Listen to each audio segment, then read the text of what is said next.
Assalamualaikum warahmatullahi wabarakatuh. Apa kabarnya anak-anak? Alhamdulillah semuanya sehat walafiat ya. Setelah kita melaksanakan PDS minggu kemarin, kita mulai pembelajaran akidah akhlak yang materinya hari ini adalah taat pada Allah dan Rasulnya.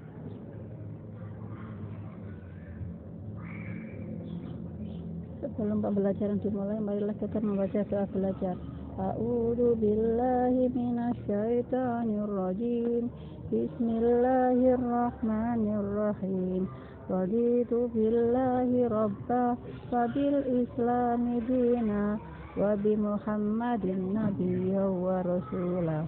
Rabbi zidni ilma warzuqni fahma. Amin ya rabbal alamin. Anak-anakku sekalian yang berbahagia, minggu kemarin kita belajar tentang malaikat. Malaikat diciptakan oleh Allah dari cahaya atau nur. Jumlah malaikat ada berapa? Ada 10. Salah satu pembeda antara manusia dengan malaikat adalah malaikat selalu taat kepada Allah. Kalau manusia ada yang taat dan ada yang tidak.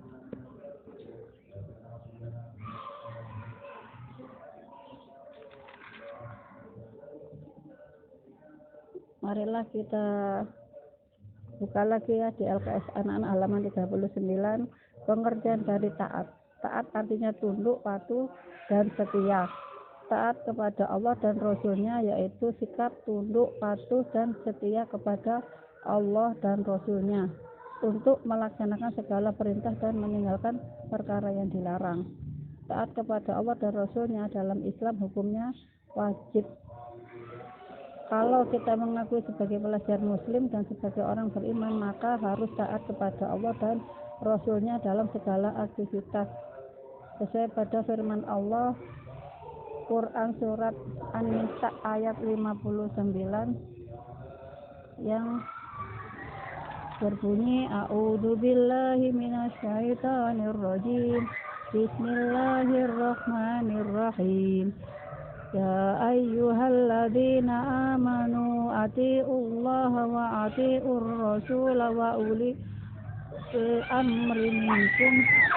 Artinya, wahai orang-orang yang beriman, taatilah Allah dan taatilah Rasul Muhammad dan ulil amri, pemegang kekuasaan di antara kamu.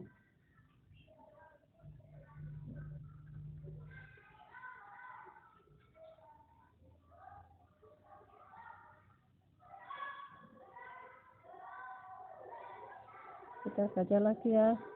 Allah juga menjelaskan dalam ayat lain yaitu surat An-Nur ayat 24 yang berbunyi, Innama kana qaulal mu'minina idza du'u ilallahi wa rasulihi liyahkuma bainahum ayyaqulu sami'na wa ata'na wa ulaika humul muflihun. Yang artinya hanya ucapan orang mukmin yang apabila mereka diajak kepada Allah dan Rasulnya agar Rasul memutuskan perkara di antara mereka. Mereka berkata, kami mendengar dan kami taat, dan mereka itulah orang-orang yang beruntung. Maksud dari ayat di atas adalah bahwa orang yang mengaku beriman harus taat kepada hukum Allah dan Rasulnya ketika menyelesaikan permasalahan yang tengah dihadapi. Maka Allah menekankan anjuran untuk mengatakan kami mendengar dan kami taat. Orang yang demikian inilah yang termasuk orang beruntung, yaitu orang yang mendapat petunjuk dari Allah Subhanahu wa ta'ala.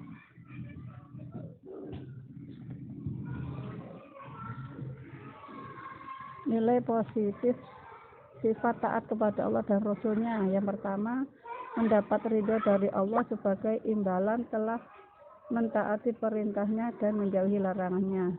Yang kedua, hati merasa puas setelah mampu melaksanakan salah satu kewajibannya kepada Allah dan Rasulnya.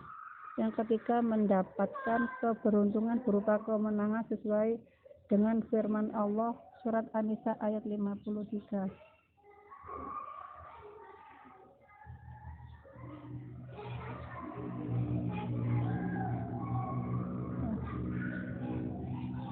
Maaf, ini surat An-Nisa ayat 13 yang berbunyi, wa may yuti'illaha wa rasulahu yudkhilhu jannatin tajri min tahtihal anhar khalidina fiha wa dzalikal fawzul adzim, yang artinya barang siapa taat kepada Allah dan Rasulnya, dia akan memasukkannya ke dalam surga yang mengalir di bawahnya sungai-sungai, mereka kekal di dalamnya, dan itulah kemenangan yang agung. Quran surat An-Nisa ayat 13. Jadi kalau kita taat kepada Allah dan Rasul,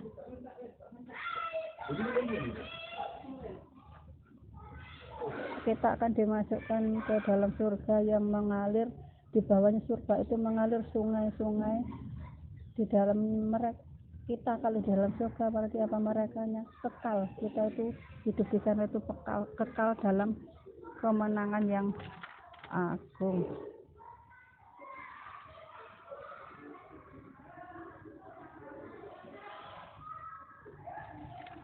Sekarang contoh taat kepada Allah.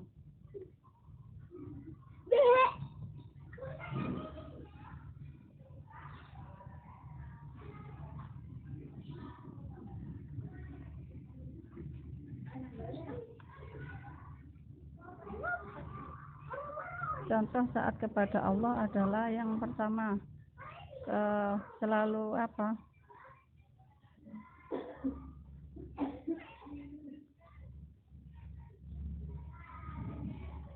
Ini contoh ya, ini ya, suatu hari sedang bermain sepak bola. Ketika ada suara adzan, ternyata si adzan ini meminta temannya jangan meninggalkan lapangan dulu. Adnan lebih mementingkan menunaikan sholat berjamaah. Dia bahkan mengajak teman-teman yang lainnya untuk bubar dan menyarankan agar tidak menunda waktu sholat. Sikap yang ditunjukkan Adnan ini merupakan sikap taat kepada Allah. Ini tadi maksudnya yang teman-temannya tidak ingin meninggalkan lapangan dulu, tapi Adnan ini lebih mementingkan sholat berjamaah.